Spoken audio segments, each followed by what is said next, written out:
Hey, everybody. Good evening. This is Keith Jowers, founder of dadsforlife.org. We are here with another episode of the Dad Connection radio show. And I tell you what, even when you work through technology issues, you're going to just continue pressing on, because you have a purpose. We all have a purpose, and that's why we're here when we come to you with the Dad Connection, because dads have purpose. I tell you, you know what? Not only dads, but moms. And no matter if you're together or apart, whatever, but moms and dads are both important in the life of a child. You hear me say it. If you follow me very long, you'll know that I talk about encouraging your kids on a daily basis. I talk to you about, making sure that your home is a safe place to be. That I also talk to you about, just doing what you can to schedule proper time with your children. And I tell you what, I have a gentleman with me tonight. We've not met in person, but one day we will. And I tell you, I'm so excited to interview Mr. Hogan Healing tonight, because this gentleman has done something that is incredible. He is another author he'll talk about and give tribute to shortly. Wrote a book called Dadly Dads, Parents of the 21st Century. Dadly Dads, and now they have one coming out for moms, and I'm so excited to hear him talk a little bit about that as well, because I didn't have a dad when he, passed at 40 years old. I was an 11-year-old boy, and my mom was so involved in my life, trying to keep me straight.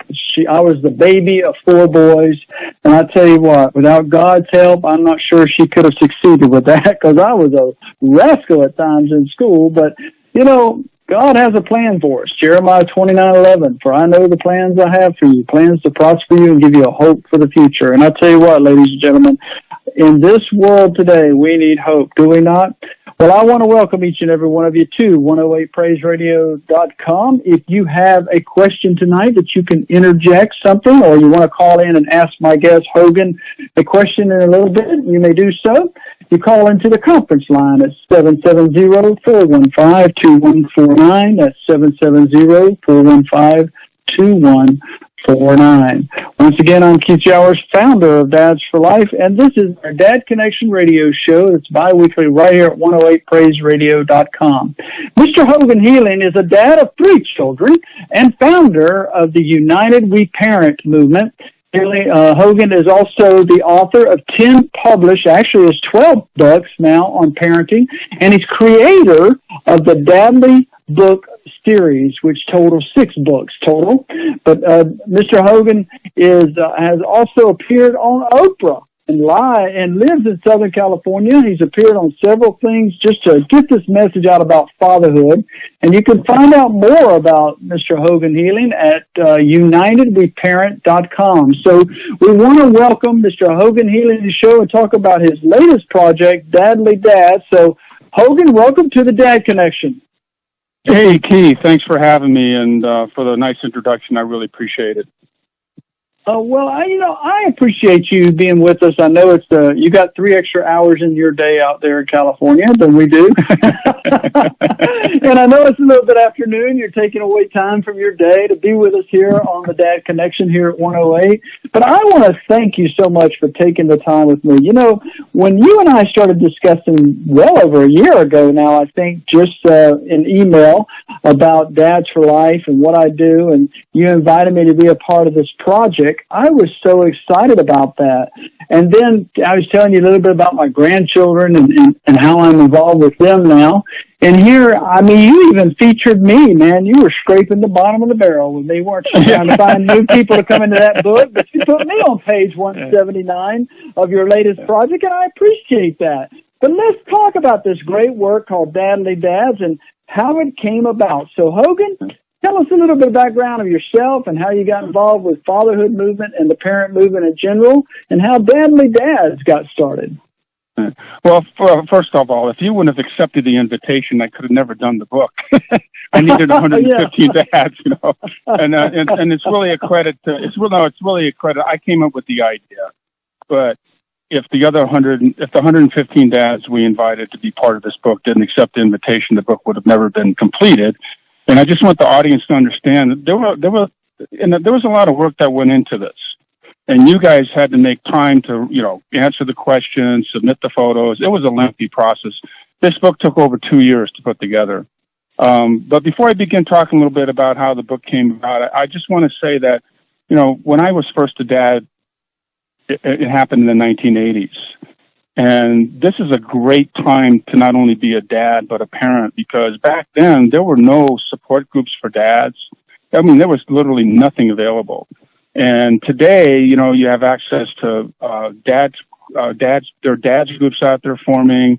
There are radio shows available like the ones that you're putting together. So kudos to guys like you that are offering resources where dads can go now, because there was a time when we didn't have any available.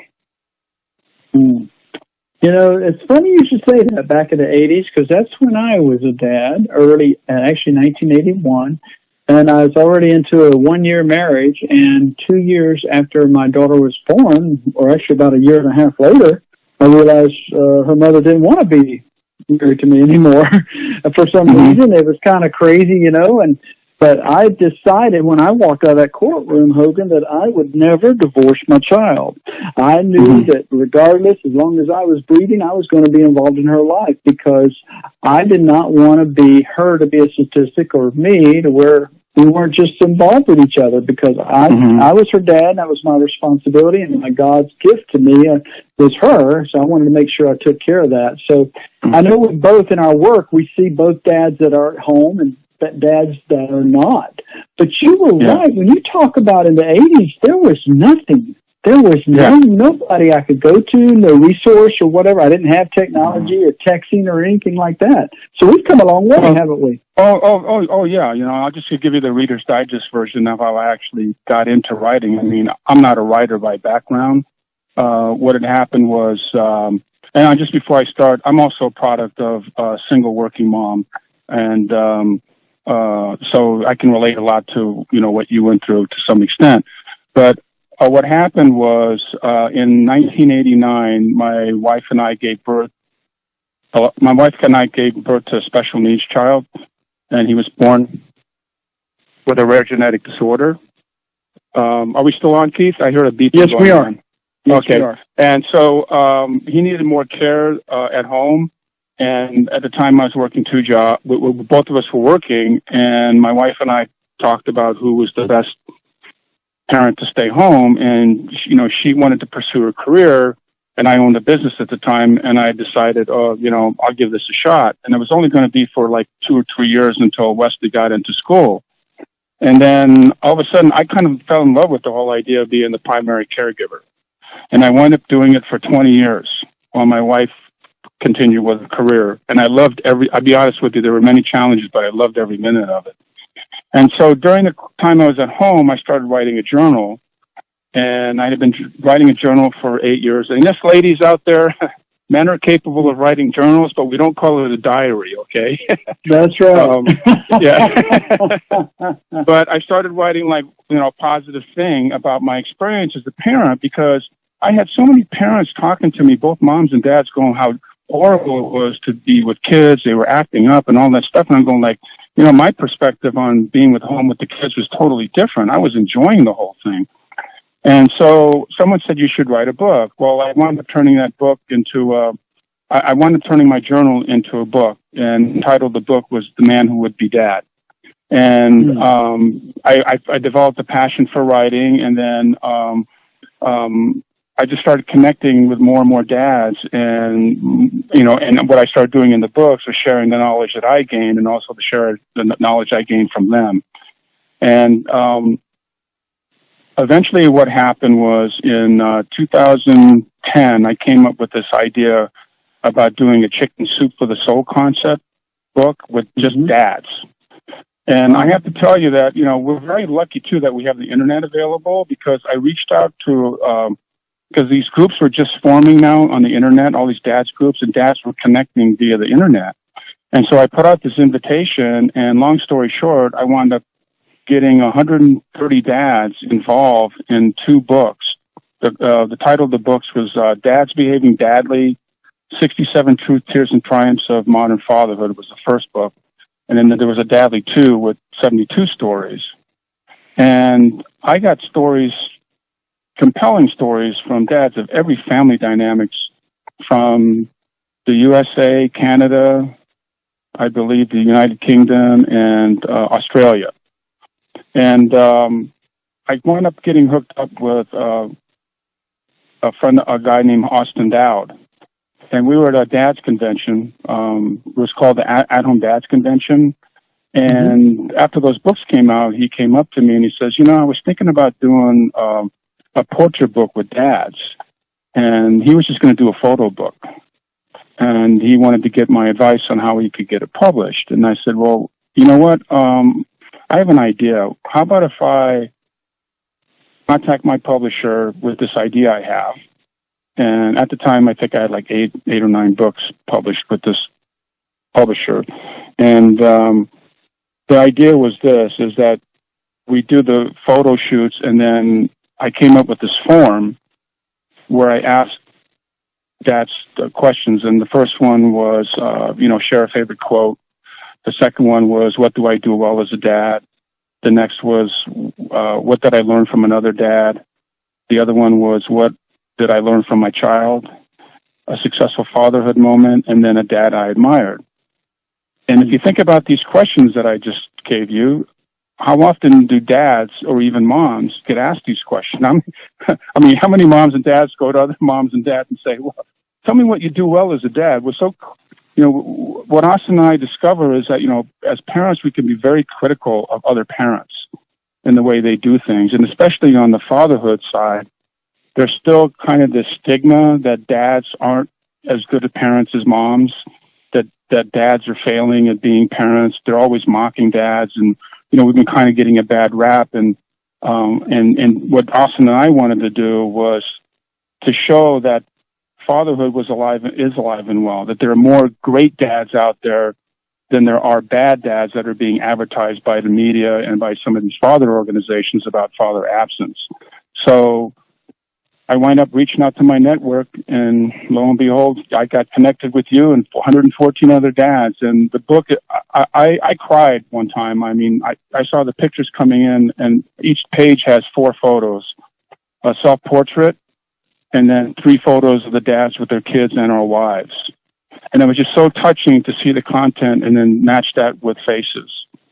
And the last thing I want to share right now, the other reason we did the book too, and as you mentioned earlier, we're doing a compatible Amazing Moms book, was that if you really look at the parenting community, we're putting a lot of labels on dads and moms, like stepdad, divorced dad, at-home dad, working dad, gay dad, incarcerated dad, low-income dad.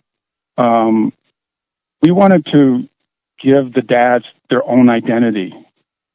And so if you look on the page, each dad came up with their own nickname. Like, for example, one dad sent me a photo. He's in the garage, and he's got a mug underneath. He's standing next to a refrigerator, and he's there with a stroller. And he's got a glass in one hand underneath a tap that's attached to the refrigerator, and he wanted to be called Kegerator Dad. And we had some guys that got real creative like that, and we also because what we wanted to do is we wanted people to not judge the dad based on fatherhood, but to, when you see a dad, get to know him first. The person first. That's the whole idea of the book. Some dads got real creative with the title. I have one dad who showed a tremendous amount of courage. He had 2 kids that died, I think, within a 2-year period under the age of 4. Mm-hmm. And he came up with the title Grieving Dad. And if you look at his page, there isn't a page there with any of his kids. It's just him.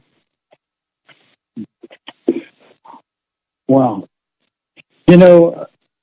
Hogan, I'm telling you, I have, between the work I've done, I talked to a lot of different dads,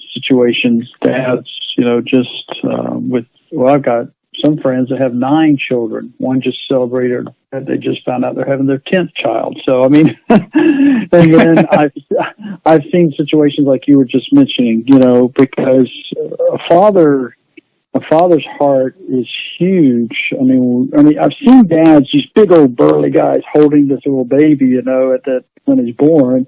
And then, you know, that shows that they really have a tender heart, no matter what they look like on the outside, right? But then as we grow older, I mean, as our children grew older, as my daughter grew older, I was actually developing, you know, even more so as a dad as well, because my stages were changing because her stages were changing. I'd never had a child before, you know, that was my first and only one. But I knew that we had to change. Sometimes we have to change as a person in our personal development, you know, and, you know, sometimes you know, I'm a man of faith, so I had to change and teach her those things as well, you know, as I was growing up. Well, I got to tell you, you know, a dad's heart is just as tender as a mom's. Yes. But unfortunately, you know, we dads have to live with their stigma that it's not as tender as a mom, but we do have that. And you're right. I've seen lots of guys break down that are, you know, 6'8" and, you know, 250 pounds. And I've actually seen dads with tattoos that have walked into my expectant dad's workshop who, if you would have met him on the street, you know, you would want to run to the other side of the street because you thought he was a gang member. But you put him down in a chair and start talking about his kid, and he's like a teddy bear. And the passion and love that comes out is no different than that of a mom. And, you know, the other thing that really blew me away when I was collecting this stuff is that I did not realize how far-reaching we would get. I have 115 dads from 11 different countries. And the other fascinating thing about this is almost every family dynamic you could think of is covered in the book. Anywhere from, like I told you, a dad that lost his children, a dad that died of cancer during the process. I think you want to talk more about David Drysdale later. We do. And a dad that, let me think, you know, a dad that went through a divorce, dads who adopted children, dads who fostered children. We have grandfathers in the book. Let's see what else. There was a dad there. A dad that his wife committed suicide, and he was left to raise two daughters. And you know, the diverse family dynamics goes on and on and on. And sometimes we wind up labeling based on family dynamics. You know what? We're all dads. And I'm going to emphasize the point here is that it's the adults that are doing this. When my kids introduced me to their friends, and I've seen other kids do the same thing, they didn't say, "Oh, I'm 6'6", by the way." They don't say, "Well, this is my Dutch Indonesian 6'6", blah blah blah, dad." They just turn around and say, "This is my dad." And even after I divorced, they didn't turn around and say, "This is my divorced dad." They just said, "This is my dad." That's right. Yeah. So we can learn a lot from our kids. But I tell you, the group of dads that are in this book are just, even the content that they submitted. You know, people, again, that stigma that dads don't know how to share their feelings or convey it eloquently. This book proves that stigma is wrong. I mean, the content is unbelievable in this book, and actually, it's a great resource for parents. And I've always said that the best resource parents have is each other, and we don't utilize that enough. It is, and I tell you, I've coming from a 30-year law enforcement career, Logan, I can tell you that I've seen a lot of tragedy in families.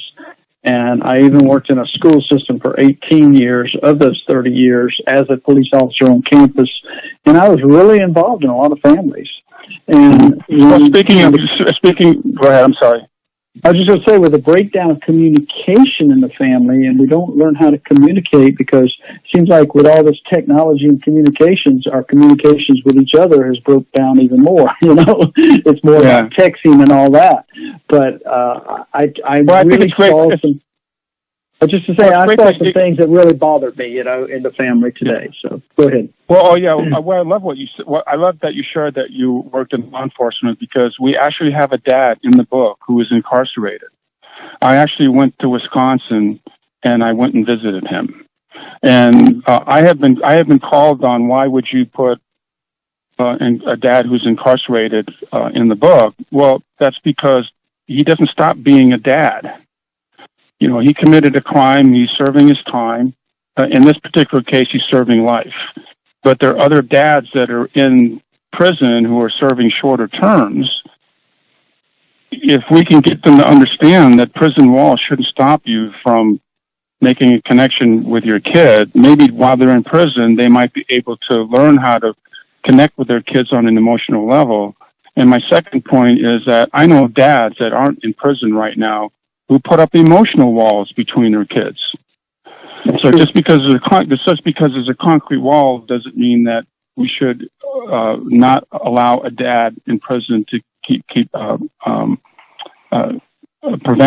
from staying in touch with his kids. Mm-hmm. And another part of this book is to stop the judgment and criticism in our society.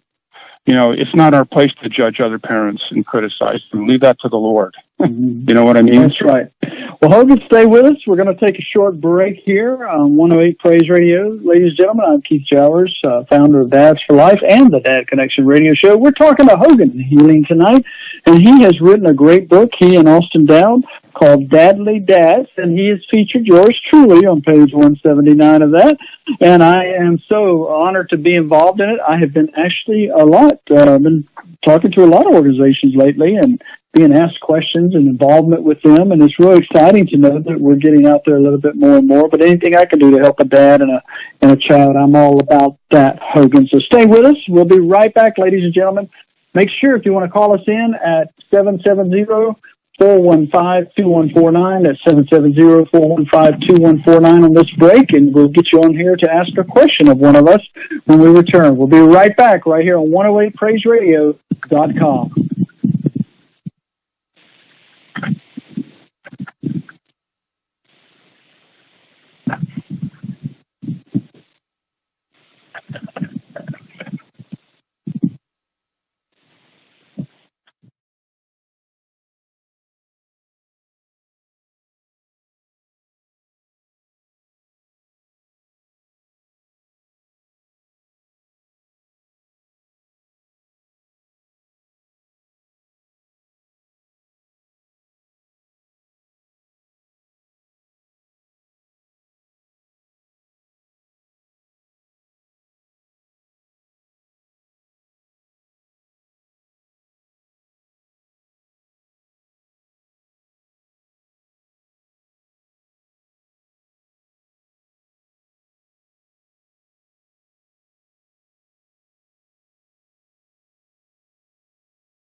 Keith Jellers, the Dad Connection radio show here. We are excited to be here on 108 Praise Radio with you tonight. I have a special guest. He's my cyber friend right now. We've never met in person, but Mr. Hogan Healing and I met through cyberspace, and he actually helped me, or actually reached out to me to contribute with his book, Dadly Dads. It's just came out here a few months ago, and it's just parents of the 21st century and how we're parenting today.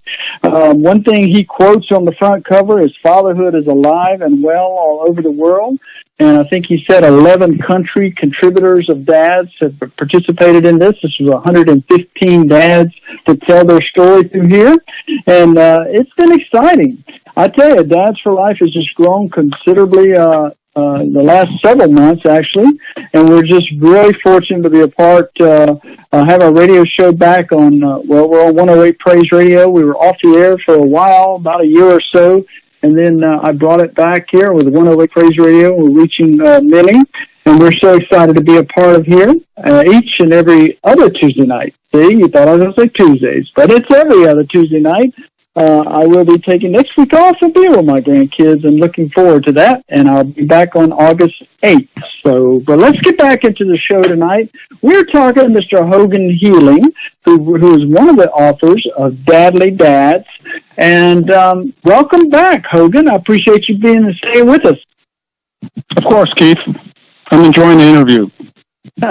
Well, good. Let's talk a little bit about page 77 here. Inspirational Dad. Each one of your stories has a title for that particular dad's story, and this one really is a heart-wrencher, okay, because I know the backstory to this, about David Drysdale from Scotland, UK.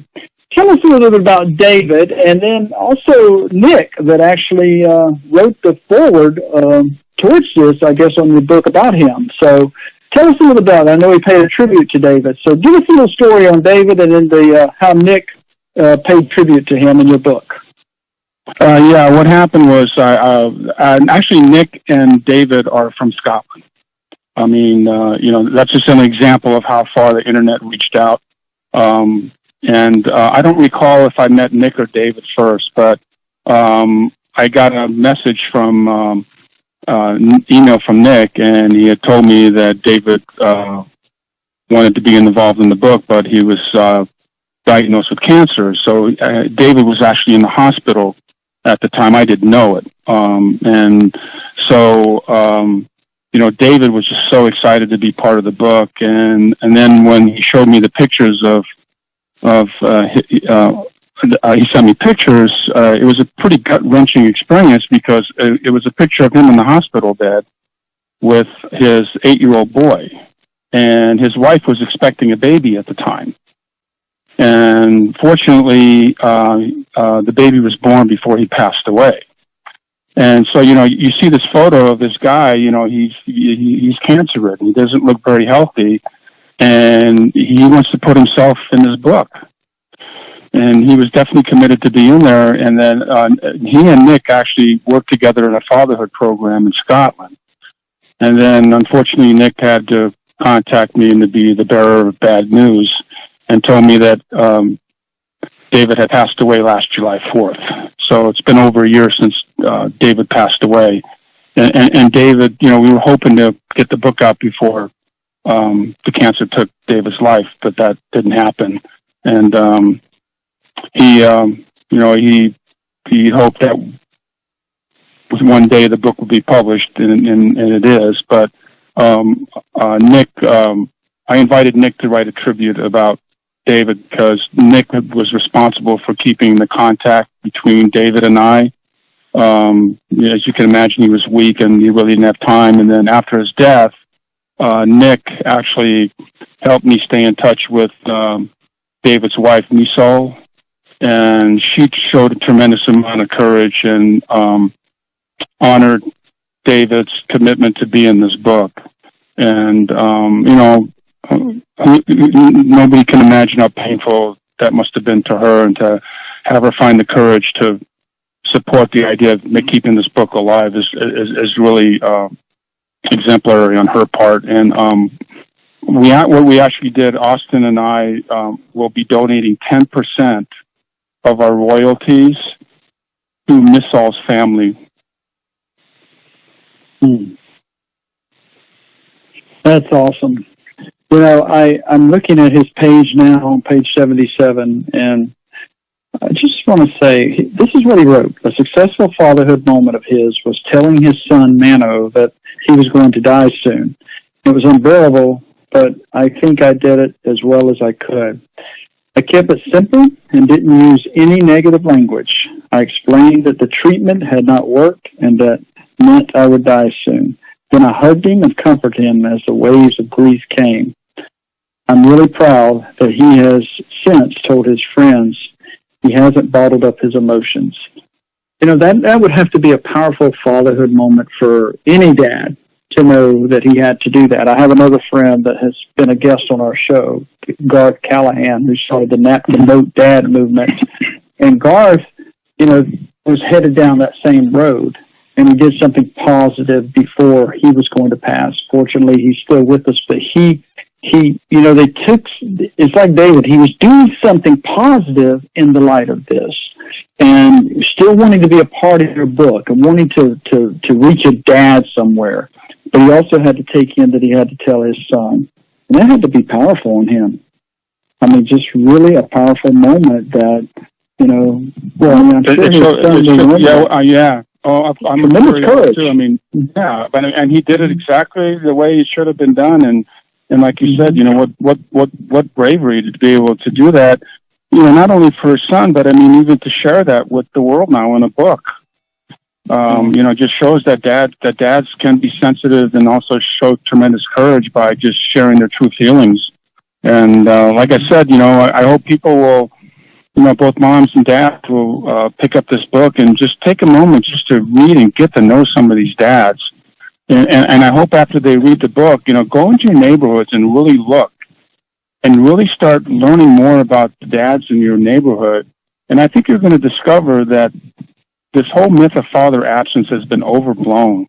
There's so many wonderful dads doing the best they can and a great job, and we're not acknowledging that at all. And I hope that this book will, you know, launch people into a new level of appreciation for dads in their neighborhood.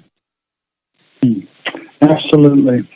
I'll tell you, each story has the same type format to it, but every story is so different.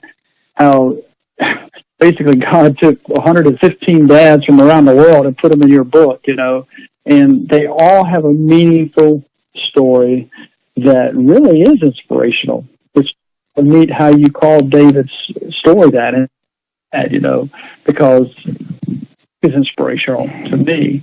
And but stories like his is so powerful, and I think every dad's story there is inspirational in a different way. You know, you can look at read that and see that some of them come from different backgrounds. Some of them had dads in their lives. Some of them didn't have dads.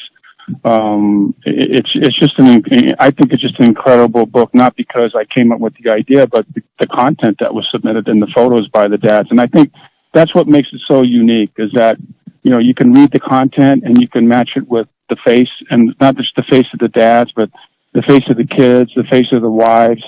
And I got to give kudos to some of the moms in there too, who supported these dads to be part of this book. Because, you know, some moms don't want their pictures taken. Absolutely.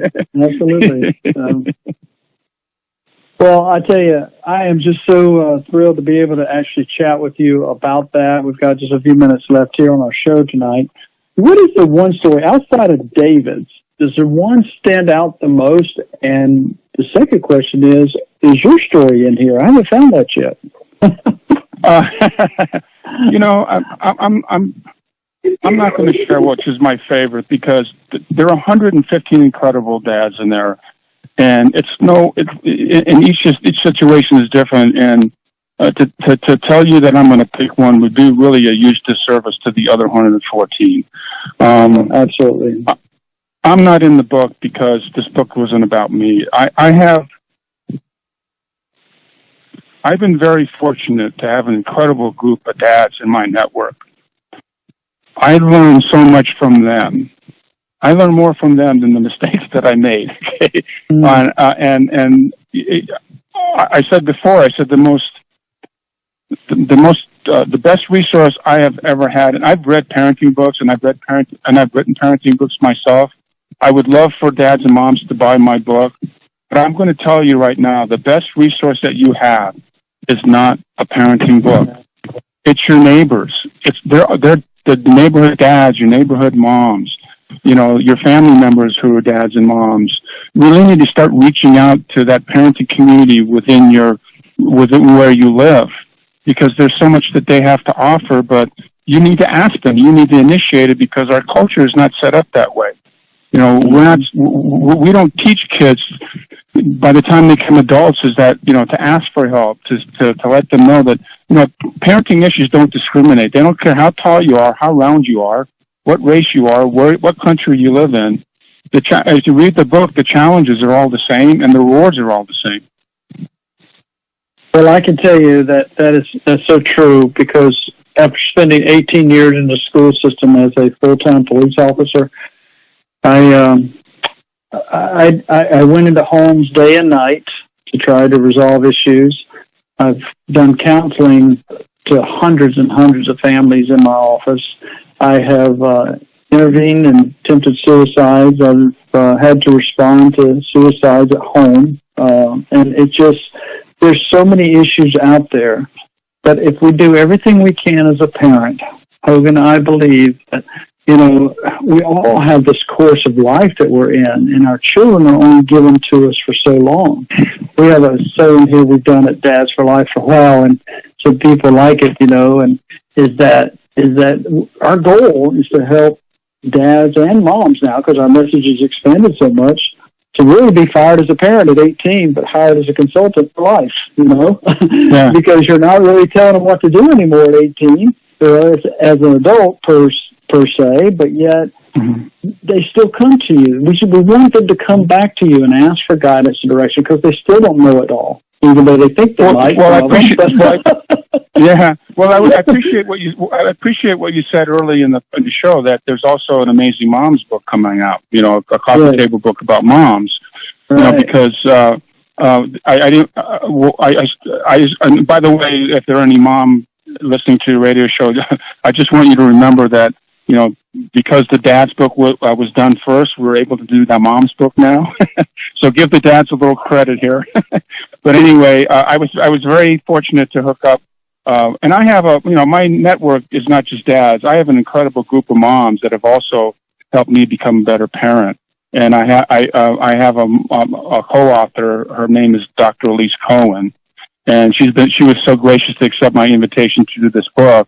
And she kind of helped me network to all the moms. And actually, the moms have been incredible too. In fact, I got that book done faster than the dad's book. And part of that is because the moms just were, so interested in doing the book. And the dads gave me a practice run on how to do it better. And, that book is scheduled to come out either late August or early September. And if people want to know more about both those books, they can visit UnitedWeParent.com and contact me through that website. That's www.unitedweparent.com. And another reason I'm doing both the books too is because our mission with United We Parent is to unify, strengthen, and inform the parenting community. We really need to start as adults, both moms and dads, start working on getting along better. If you look at the title of the book, both books, the focus on the Dadly Dads book is on the dads, but the subtitle reads Parents of the 21st Century. And with the Amazing Moms book, the subtitle is also Parents of the 20th Century. And there's really a science of madness to me doing that, and that's because what I would love the parenting community to do is to really look at, stop the gender bias and the gender wars out there and look at each other as parents first, because that's how our kids look at us. they don't look and discriminate whether we're a dad or a mom. They're happy just to have the parent there. So the whole message of both books is that let's look at ourselves as parents first and the value that we bring, and then we can relate to each other as dads and moms, and then see the unique differences in the values we bring into becoming parents for our kids. And why is that important? Because the kids are watching us, and they're going to be future parents someday, and they're going to be parenting your grandkids, Keith. They are. You know, I'm actually, I have a byline for ours that says, you know, Dads for Life is because they follow our lead. They truly do. You know, we can talk, but what they're really doing is following our lead.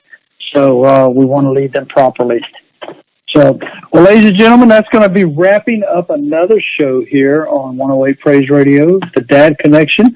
I've had my guest tonight is Hogan Healing, and his book is co-authored with Austin Dowd called Dadly Dads, Parents of the 21st Century. How do they find this book, Hogan? They can find it. They can find the book. They can go to Amazon.com or check any retail bookstore out there. If they don't have it on the shelf, you can order it. If anybody in your audience would like an autographed copy, they can contact me through UnitedWeParent.com, the website, or they can email me at Hogan, Hogan, at UnitedWeParent.com, and I'll give them a discount on the book, and I'll autograph it for them. And to all the wonderful dads that are in your audience and in your network, keep on daddying.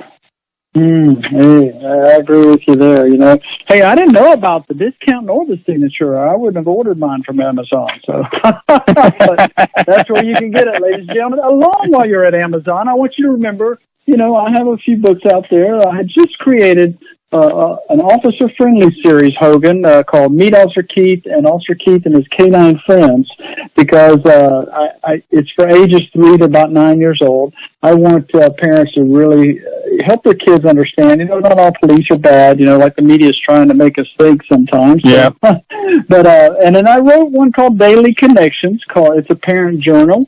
So while you're out there getting Hogan's book, Dadly Dads, you can also look for ours on Amazon too. So if you can't remember these titles, folks, just type in our names on Amazon and you will find them. So, well, that's going to wrap up another show. Hogan, I appreciate you being with me, sir. And I've just got a couple of minutes. I'm going to be wrapping up. So any final words for our parents out there? Oh, no, I thank you for having me on the show, Keith, and keep up the great work. Thank you. You and I will be in touch offline, okay? Yes, sir. All right, sir. Thank you. All right, ladies and gentlemen, this is Keith Jowers with the Dad Connection here every other Tuesday night. I appreciate you being with me here at 108praiseradio.com. Coming up right behind me is Miss Courtney Lee Smith on the Relationship Mechanics Show. I want you to make sure you're listening to her right here on the same channel. And just anything, you have any questions about any of our shows or maybe even becoming a host, you can reach out to Courtney at 108praiseradio.com, and they can give you all the information and details on that, as well as any advertising rates that you might want to participate in any of our shows. And go to Dads for Life, that's the number 4life.org, and you can check out our new program called On Purpose that'll be launching August 1st officially. But there's a pre-order introductory course rate there if you're interested in that and finding your purpose or having a group of mastermind individuals helping you find that purpose. We're starting that new program. So until next time, this is Dr. Keith Jowers, founder of Dads for Life, as well as the Dad Connection Radio Show host, and I will be with you again on August 8th. Until next time, we will see you later, and make sure you keep listening to 108praiseradio.com. Good night, everybody.